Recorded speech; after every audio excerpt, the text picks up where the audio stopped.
कि हमें हिस्ट्री में टेस्ट था तो अर्श सर ने एक फिलअप पूछा, एक स्लोगन था जो उसका आंसर वंदे मातरम था, लेकिन एक लड़के ने लिखा था, उसको किसी ने पीछे से बोला वनडे मातरम।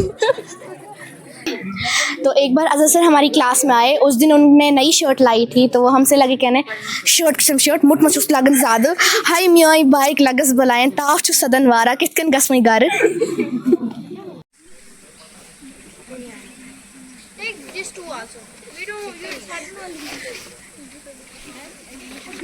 वहाँ पे एक स्ट्रीक्स का फीचर आया था। मतलब हर दिन आपको क्लास लेनी पड़ती थी, उसके हिसाब से स्ट्रीक्स बनती थी। एक दिन ही आपकी एक स्ट्रीक हो गई और कंटिन्यू ऐसे बनती रहती थी। और अगर एक दिन भी आपने क्लास नहीं ली तो आपको दोबारा से स्ट्रीक स्टार्ट करनी चाहिए थी।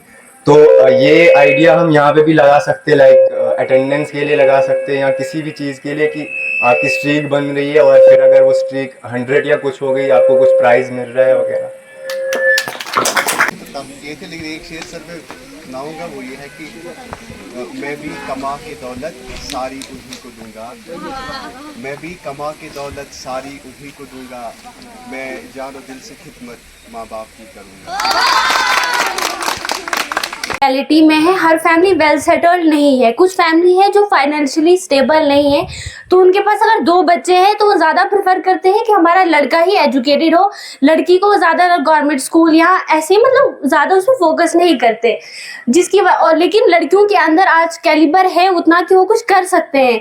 तो मैं चाहती हूँ कि उमर सर कंसेशन रखे, जो लड़कियाँ BPL लाइन मतलब उससे बिलोंग कर रही हैं और उनका कैलिबर अच्छा है तो उनके लिए फीस में कंसेशन रखें और इवन कि लोगों को अवेयर भी करें इस बारे में। तो ये बात थी 8th की, जब हम 8th क्लास में थे। ग्रीनलैंड स्कूल उसने एक क्विज कंपटीशन ऑर्गेनाइज किया था जिसमें 8th के कुछ सब्जेक्ट्स के उन्होंने टॉपिक्स रखे थे।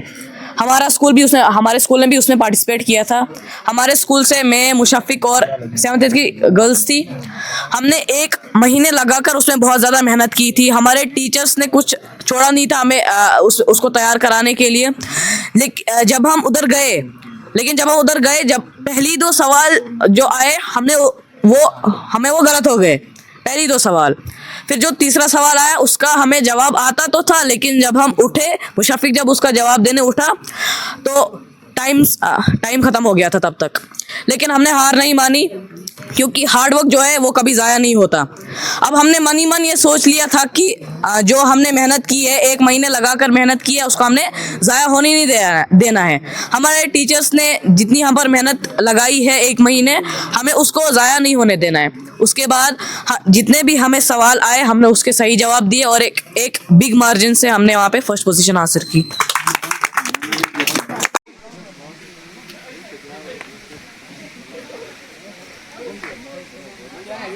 एक बार हम स्कूल से गांठ के लिए खेलने जा रहे थे, तो हमारे क्लास में ऐसे बंदे थे जो कद में छोटे हैं और कुछ लंबे हैं।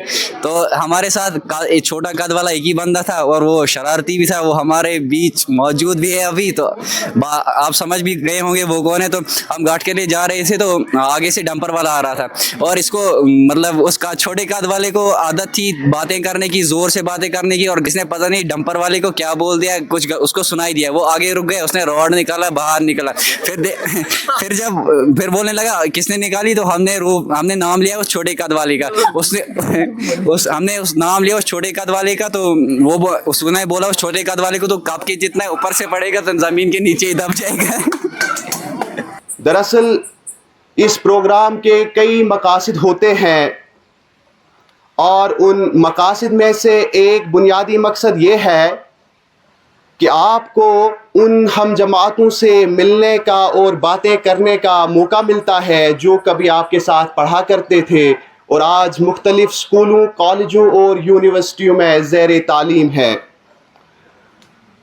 और इसके अलावा भी आपको असातिज़ा से मिलने का मौका मिलता है जिन असातिज़ा ने आपको पढ़ाया होता है, और असातिज़ा की तरफ से आपको ये एहसास दिलाया जाता है कि ज़िंदगी में अगर कभी या कहीं मुश्किलात का सामना करना पड़े तो आपके असातिज़ा हमेशा आपकी मदद करने के लिए तैयार होंगे। और इस प्रोग्राम में पुरानी यादों को भी ताज़ा किया जाता है और इसके अलावा भी इस प्रोग्राम के कई मकासद होते हैं। जब हम क्लास 3rd में थे तो मैं नया स्टूडेंट था। जब मैं आया तो मेहरान ये रोहन तब थोड़ा हेल्दी था, थोड़ा मोटा सा था। तो जैसे ही मैं आया, शबीर सर ने इंट्रोड्यूस कराया मुझे, तो मैं बैठ गया रोहन के साथ। तो मेहरान और उबैद ये अगले वाले डेस्क पे थे, ये बोलने लगे मुझे कि हमारे साथ ज़्यादा उछलना नहीं, हमारे साथ ये गुंडा है ये मारता भी है। फिर मैं शबीर सर के साथ बाहर गया तो वो फिर आए मेरे साथ, उन्होंने इनको बोला कि इसको डराना नहीं, अपना ही बंदा है। उससे जो लोगों को इस स्कूल के बारे में पता चला, उन्होंने यहाँ पर आके देखा कि यहाँ पे कैसी पढ़ाई कराई जाती है, उन्होंने यहाँ का डिसिप्लिन सब कुछ देखा। उस वजह से अलग अलग इलाके के लोगों ने अपने बच्चों को बड़े बड़े स्कूल से निकाल के स्कूल में एडमिशन कराई, क्योंकि उन्होंने भी देखा कि यहाँ पे सच में बच्चों को कुछ कराया जाता है अच्छे से। My school wasn't just a school. It taught me discipline, creativity, and confidence.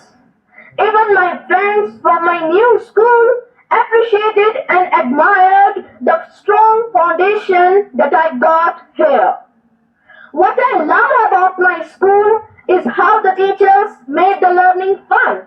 They would crack jokes, tell stories, and even make the toughest topics feel like a breeze.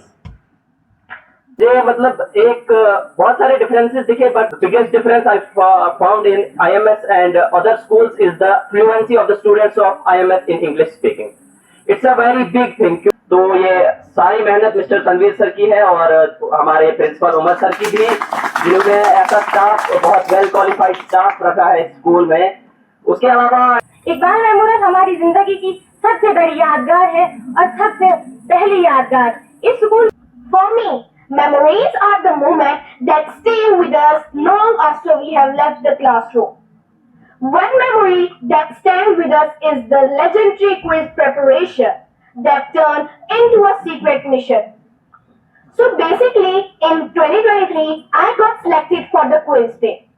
For my surprise, I was the only junior. कि हम भी दरिया है, हमें भी अपना हुनर मालूम है। कि हम भी दरिया है, हमें भी अपना हुनर मालूम है। जिस तरफ भी चल पड़ेंगे रास्ता हो जाएगा। मेरा नाम नीरज कुमार है और मैं जिजोत का रहने वाला हूँ। तो सबसे पहले मैं कुछ अपनी यात्रा आपको बताता हूँ जो मैंने स्कूल से गुजारी। तो जब मैं फर्स्ट टाइम स्कूल में आया था तो मुझे थोड़ी घबराहट हुई थी, क्योंकि सबसे पहले मैं घट में पढ़ रहा था आर्मी पब्लिक स्कूल में। उसके बाद जब मैं यहाँ पे आया तो मुझे बहुत घबराहट हो रही थी, क्योंकि ये बच्चे जो यहाँ के थे बहुत एडवांस थे, करते थे। इवन की टीचर्स जो थे तो वो भी मतलब इतनी हार्ड वर्क करते थे। हमें सुबह 8 बजे हम इधर आते थे, 8 बजे से लेके 2 बजे तक हमें लेक्चर्स देते थे। उसके पश्चात हमें यहाँ पे रीडिंग कराई जाती थी शाम के 5 बजे तक। और मैं लगभग 15 किलोमीटर से घर से आता था पैदल। यहाँ सब जानते हैं 15 किलोमीटर वहाँ से और यहाँ से 30 किलोमीटर होता है। तो